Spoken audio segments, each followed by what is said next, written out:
여러분, 데이터가 예술이 되고 과학이 하나의 이야기가 되는 세상 상상해 보셨나요?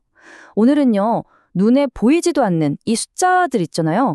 이게 어떻게 우리 지구를 직접 느낄 수 있는 경험으로 바뀌는지 그 진짜 놀라운 과정을 한번 들여다보려고 합니다. 혹시 폭풍 우 몰아칠 때 그 느낌 기억나세요? 막 세찬 바람 소리, 차가운 빗방울, 번쩍이는 번개, 아찔하죠? 근데요, 만약 이 모든 경험이 사실은 그냥 숫자의 나열이었다면 어떠실 것 같으세요? 자, 지금 화면에 보이는 이 작품 좀 보세요. 엄청 화려하고 복잡하죠? 그냥 보기에는 아름다운 조각품 같은데 사실 이게 거대한 폭풍의 과학 데이터를 예술로 번역한 거래요. 와, 정말 흥미롭지 않나요? 어떻게 이렇게 차가운 데이터가 이렇게 생명력 넘치는 형태로 바뀔 수 있었을까요? 오늘 그 비밀을 같이 한번 파헤쳐보겠습니다. 자, 그 첫 번째 열쇠는 바로 느낄 수 있는 데이터에 있어요.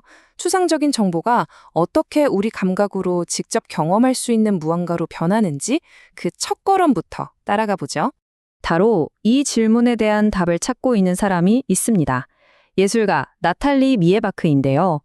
이분은 차가운 숫자들로만 가득 찬 데이터를 우리가 직접 만지고 보고 또 느낄 수 있는 대상으로 바꾸는 아주 특별한 임무를 수행하고 있는 거죠. 아니, 그렇다면 대체 어떤 방법으로 날씨를 이렇게 예술 작품으로 엮어내는 걸까요? 궁금하시죠? 그녀만의 독특한 작업 방식을 한번 들여다보겠습니다. 그 과정은 크게 세 단계로 나눌 수 있어요. 첫 번째, 폭풍이 몰아치는 동안 수집된 온도, 풍속, 기압 같은 과학 데이터를 싹 모으는 거예요. 그리고 두 번째, 자신만의 규칙, 그러니까 일종의 법례를 만드는 거죠. 예를 들면 높은 온도는 빨간색으로 하자, 강한 바람은 굵은 갈대로 표현하자, 이런 식으로요. 그리고 마지막으로 이 규칙에 따라서 데이터 하나하나를 손으로 직접 엮어서 하나의 거대한 이야기, 바로 조각품을 완성하는 겁니다. 와, 이 화면 좀 보세요. 이 차이가 정말 극명하게 보이죠. 왼쪽은 우리가 보통 보는 좀 차갑고 딱딱한 과학 데이터 그래프잖아요. 그런데 오른쪽을 보세요. 똑같은 정보가 예술가의 손을 거치니까 이렇게 생동감 넘치는 형태로 재탄생할 수 있다는 걸 보여주는 거죠. 그냥 무미건조한 숫자가 이렇게 다채롭고 역동적인 이야기가 될 수 있다니 진짜 놀랍습니다. 자, 그럼 이제 그녀의 손에서 탄생한 실제 작품들을 보면서 데이터가 어떻게 조각품이 되는지 직접 한번 확인해 보시죠.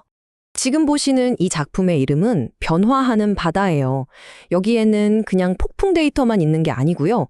해수면의 온도, 조류의 흐름, 파도의 높이 같은 아주 복잡한 해양 데이터가 전부 담겨 있어요. 저 구불구불한 형태나 색상의 변화 하나하나가 전부 바다의 움직임을 나타내는 데이터 포인트인 셈이죠. 여기서 진짜 중요한 점은요, 이게 그냥 예쁜 장식품이 아니라는 거예요. 각각의 엮임 하나하나가 전부 과학적 사실에 기반한 정보 조각이라는 거죠.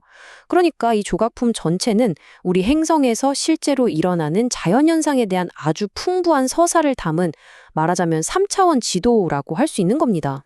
아니, 그런데 이렇게 아름다운 작품들 뒤에 대체 어떤 과학적 원리가 숨어 있는 걸까요? 그녀의 예술 세계를 관통하는 핵심 개념, 지금부터 살펴보겠습니다. 그 핵심은 바로 자기 유사성이라는 개념에 있습니다. 지금 이 다이어그램을 보시면 딱 이해가 되실 거예요. 그녀의 작업이 어떻게 작은 지역의 기상 데이터, 즉 마이크로 패턴에서 시작해서 거대한 기후 시스템, 매크로 시스템과 연결되는지, 그리고 그게 결국 어떻게 직조된 바구니라는 물리적인 객체로 만들어지는지를 한눈에 보여주고 있죠. 자기 유사성이라는 게 뭐냐면요. 작은 규모에서 나타나는 패턴이 더 큰 규모에서도 계속 반복된다는 아이디어예요. 예를 들면 나뭇잎의 잎맥 구조가 나무 전체의 가지 구조랑 되게 닮았잖아요. 또 강줄기가 뻗어나가는 모습이 번개가 치는 형태랑 비슷하고요. 바로 그런 거죠. 미에바크는 바로 이 원리를 적용해서 한 지역의 날씨 데이터라는 미시적인 패턴을 통해서 지구 전체의 기후 시스템이라는 훨씬 더 거시적인 큰 그림을 이야기하고 있는 겁니다. 그런데요, 여기서 끝이 아닙니다. 진짜 놀라운 사실이 또 있어요. 그녀는 데이터를 조각으로만 만드는 게 아니라 놀라지 마세요. 음악으로도 번역합니다. 이 표를 좀 보세요. 온도는 음의 높낮이로, 풍속은 소리의 크기로, 기압은 리듬의 빠르기로 변환해서 이걸로 실제 연주가 가능한 악보를 만드는 거예요. 와, 폭풍의 데이터를 눈으로 보고 손으로 만지고 이제는 귀로 들을 수도 있게 된 거죠. 대단하지 않나요?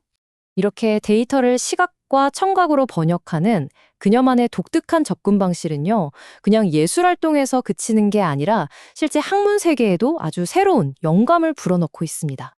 예를 들어서 미국의 명문대인 버지니아 대학교에서는요, 그녀의 작업이 예술과 데이터 과학이라는 전혀 어울릴 것 같지 않은 두 분야를 연결하는 아주 강력한 다리 역할을 하고 있다고 합니다. 이 학교의 데이터 과학 스쿨 학장인 필립보는 이렇게까지 말했어요. 미에바크의 활동은 학문의 경계를 허무는 벽 없는 학교라는 우리 학교의 비전을 실제로 구현한 살아있는 증거다. 라고요. 그러니까 예술적인 통찰력이 데이터 해석에 얼마나 새로운 시각을 더할 수 있는지를 보여주는 말 그대로 살아있는 증거라는 거죠. 바로 이 지점에서 데이터에 대한 패러다임의 전환이 일어나는 겁니다. 과거에는 데이터를 그저 분석해야 할 차가운 숫자의 집합으로만 봤잖아요. 그런데 이제는 데이터가 창의적인 영감을 주는 원천이 될 수 있다는 걸 알게 된 거죠. 덕분에 과학자들은 자신의 연구 데이터를 완전히 새로운 방식으로 탐구할 기회를 얻게 된 거고요. 결국 이런 접근 방식이 과학적 소양, 그러니까 과학을 이해하는 능력을 높이는데 정말 크게 기여하는 거예요. 복잡한 데이터를 쉽게 만들고 호기심을 자극하는 것도 물론 중요하지만요. 가장 중요한 역할은 따로 있습니다. 바로 예술을 통해서 차가운 사실의 감정이라는 연결고리를 만들어주는 거예요. 이렇게 되면 기후변화처럼 좀 어렵고 외면하기 쉬운 문제에 대해서도 우리가 진짜 사회적인 대화를 시작할 수 있게 되는 거죠. 자, 그렇다면 이 데이터와 예술의 만남은 우리에게 과연 어떤 미래를 보여줄 수 있을까요? 그 가능성을 마지막으로 한번 짚어보겠습니다. 예술가 자신은 우리에게 아주 강력한 질문을 하나 던집니다. 바로 누가 데이터에 접근할 수 있고 또 누가 그것을 해석할 권리가 있는가라는 질문이죠. 지금까지 전문가의 손에만 있던 데이터를 예술이라는 누구나 이해할 수 있는 언어로 번역함으로써 그녀는 정보의 민주화를 이야기하고 있는 겁니다. 이 아름다운 작품을 다시 한번 보세요. 데이터가 이렇게 손으로 만질 수 있는 실체가 되었을 때 우리는 더 이상 그걸 모른 척할 수가 없게 됩니다. 기후변화에 대한 경고가 더 이상 뉴스 속의 먼 이야기가 아니라 바로 우리 눈앞에 있는 현실로 다가오는 거죠. 결국 나탈리 미에바크의 작업은 우리에게 세상을 보는 새로운 렌즈를 선물한 셈입니다. 만약 우리가 이렇게 데이터를 감각으로 느끼고 다르게 보는 법을 배운다면 과연 우리는 또 무엇을 새롭게 이해할 수 있게 될까요? 생각해 볼 만한 질문인 것 같습니다.